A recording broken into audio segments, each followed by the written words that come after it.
This car looks really nice.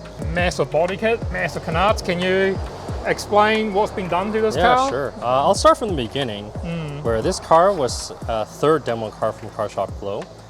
Before the canards, the big splitter, the vents and everything, this was just a normal RE kit with that wing actually. The only thing standing left is that wing over there. But this car has been through 3 iterations. He actually started with the aero kit first. He wanted the exact same look and aggressiveness as the demo car for the streets. So we asked him, we're like, okay, do you want like a smaller splitter, smaller canard so it's easier? He's like, no, I want bigger. Wow, okay. So this is what he wanted. So these are actual like custom cut Voltex canards. The under panel we made in-house. Same with the actual like side vortex and everything. He finally found a RE hood recently, so he added more vents. We added more vents for him.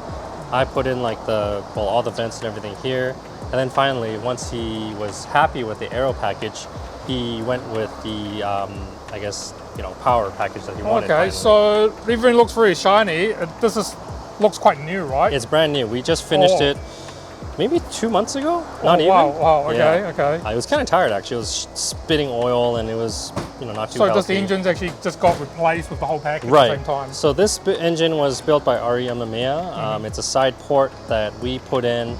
On top of that, he wanted more power and he wanted more usable power actually. So originally we're like, why don't you get like a T78 if you want the biggest turbo possible? Yeah. And he's like, okay, how fun is that to drive? And we're like, not at all.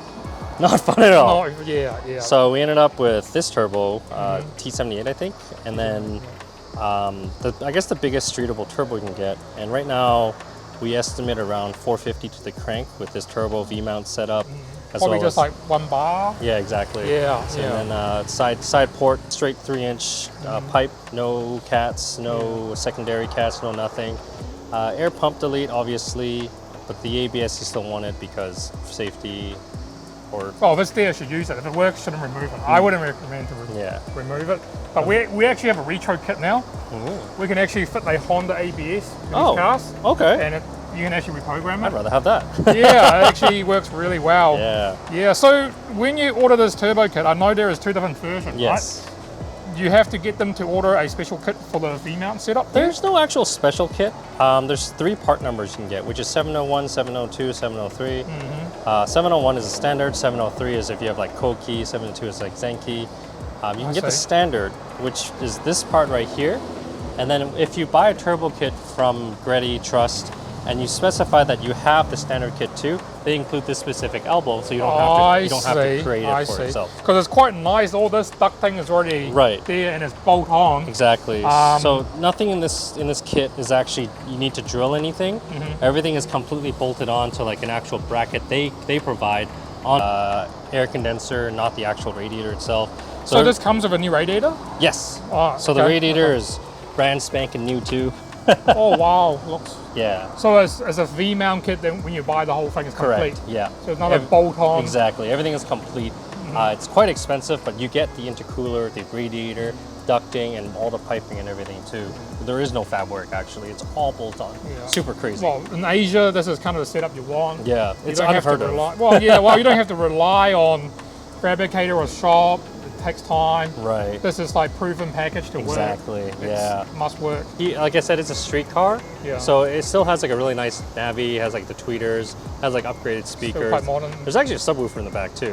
But I don't know if you put that back in yet. Yeah. I saw the really JDM style battery box. Oh yeah. That's also a very popular thing to have in here. Yeah. But very typical interior for an FD, just bucket seats as well as like quick release to get in and out much easier. Yeah. But what suspension in it, do you remember? This one is also running our shop suspension, which is the glow suspension. This one is running the street spec, so it's 1012. Oh, 1012, so a little bit softer. Yeah, exactly. This is a boot mount. Originally it was chassis mounted. Yeah. But it's a street car, so well it could, but water was leaking into it. Oh, I see. So we turned it into a trunk mount for this S3 wing. This one's FRP. There's a very big exhaust tip. Yeah, this is our in-house titanium exhaust. Oh, okay. So it's quite a new product, or it's been around? It has been around for a little bit now, but it's only recently caught on because of the cheap yen. I see. That's just crazy to drive on the street. Yeah, now he wants it all, so he got it all. Yeah. What ECU is this running? This one is running the PowerFC. As well, okay. Very popular in Japan, probably the most popular ECU amongst every maker of car here. It's very rare to see Motec, but right now the push for Link is, you know, very evident.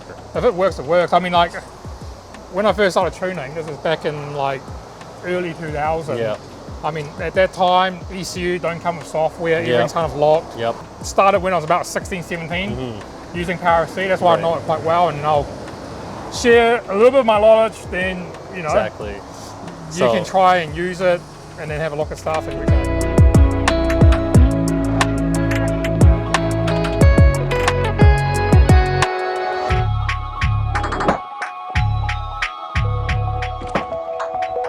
Right now we are going to use the FC Datalogit, talk to the PowerFC, pull the data out, and we'll have a quick look through.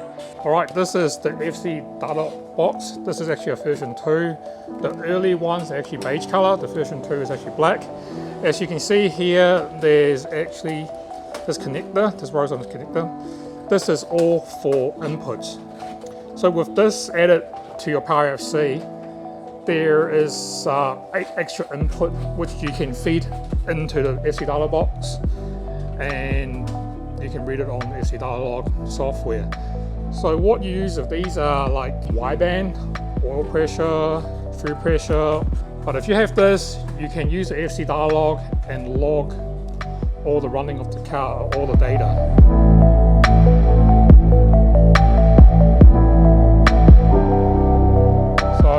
We've opened up a folder and we can go before tune. So before anything we do, you want to save original map. Anything happens, you can go back to it. First press saved. As you can see, this is the injection map. This is what you see on the commander. As you can see, these numbers is actually changed, right? There's all 0.918. Obviously, this car is tuned by FC Commander, not through an FC Datalog box. What you can do here is actually recalibrate all this correction into the main map. So we have a base map here, which this is your field map. If you can see, the Commander won't get you into this area. If you go click recal to base, all that number in here now becomes 1. Then you can go back to that's the good thing about this is, you can see if there's actually any holes in the map. Like if there's a red color here, like say like this, then you know there's a hole in the map. For safety, if you're a beginner, try to click right instead of auto update. Because if you auto update, you've done something, or you're road tuning, you bumped, and then you might fall into a hole. So you can actually see this in the graph. That is very old school. So this is made 24 years ago. It's made in like 2000. So this is the first gen 3D mapping. So that's, we count the injector correction to 1. That's why it's all flat. But if you go into ignition, then you can see if there's any hole in the map or there's a spike. The spike could be you changed the number and you didn't go back, or you bumped into something. Now we've got 3 watches. That's going to be RPM, water, and air temp. Now you can see there's way more detail of everything.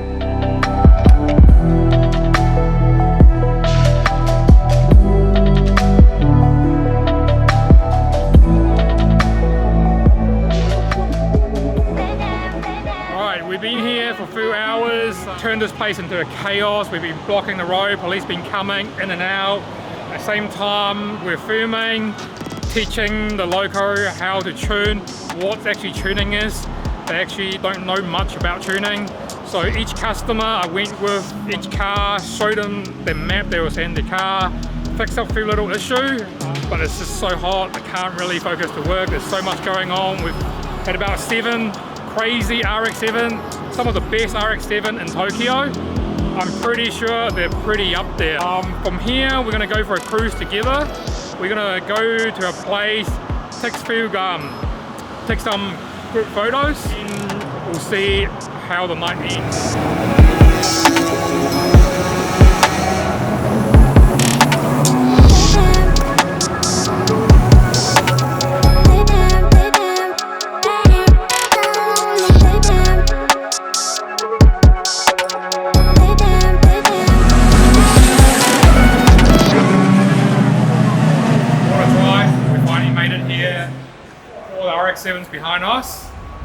where we are at again, Jack? Amemiya-built PA, bro. This is like the middle of nowhere land. It's actually middle of the sea. The weather here is so hot, especially going into the tunnel. The water temp just rises so much. Even with the radiator and suction, temperature is still kind of rise. Also on an RX-8, we were just having a play in the tunnel. Where are we going next? Daikoku? Oh, mate. Hopefully they're on the Aaron's actually really tired. I feel so bad. He probably never had so less sleep ever the last 7 years. Also, Ash is looking for another spot at the moment, see if we can shoot over there. If not, then we're going to move